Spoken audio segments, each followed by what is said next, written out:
দর্শক, আমরা হাম পরিস্থিতির আরো খবর জানবো, সিরাজগঞ্জের খবর জানবো। আমাদের সঙ্গে যুক্ত হচ্ছেন সহকর্মী হিরকুন। হিরকুন, সিরাজগঞ্জে কেমন দেখছেন হামের প্রকোপ এবং হাসপাতালগুলোর কি অবস্থা, আমাদের জানাবেন বিস্তারিত। সারা দেশের তুলনায় কিন্তু সিরাজগঞ্জে হামের যেটি প্রকোপ সেটি অনেকটাই কম রয়েছে এবং যেটি সিভিল সার্জন অফিস থেকে বলা হয়েছে যে সিরাজগঞ্জে কিন্তু এখন পর্যন্ত বিভিন্ন হাসপাতালে ভর্তি রয়েছে প্রায় 17 জন আক্রান্ত রোগী। তবে ইতিমধ্যে কিন্তু 47 জন হামের উপসর্গ নিয়ে তারা বিভিন্ন হাসপাতালে ভর্তি হয়। এর মধ্যে কিন্তু প্রায় 31 জন কিন্তু সুস্থ হয়ে তারা বাড়ি ফিরেছে। এখন 17 জন বিভিন্ন হাসপাতালে ভর্তি রয়েছে। বিশেষ করে আমি এখন রয়েছি মনসুর আলী মেডিকেল কলেজে। এই মেডিকেল কলেজে আমরা দেখেছি যে সেখানে কিন্তু হামের একটি কর্নার খোলা হয়েছে। এই কর্নারে কিন্তু এখন পর্যন্ত 12 জন রোগী ভর্তি আছে। এছাড়াও সিরাজগঞ্জের 250 শয্যা বিশিষ্ট হাসপাতালে 2 জন, বেলকুচি এবং উল্লাপাড়া উপজেলায় 1 জন করে ভর্তি রয়েছে।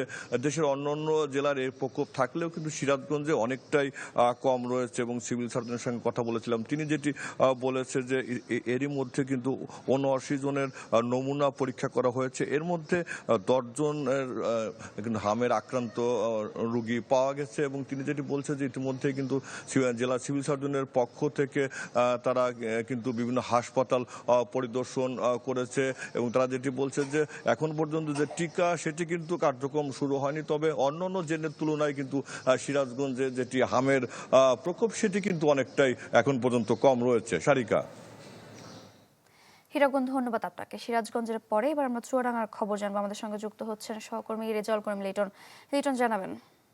সময়ের সাথে সাথে দেখা দেয় নিত্য নতুন প্রয়োজন। রেডি থাকতে হয় প্রতি মুহূর্ত। তাই এলো ইনোভার, যেন আপনি লাইফে থাকেন রেডি প্রতিদিন।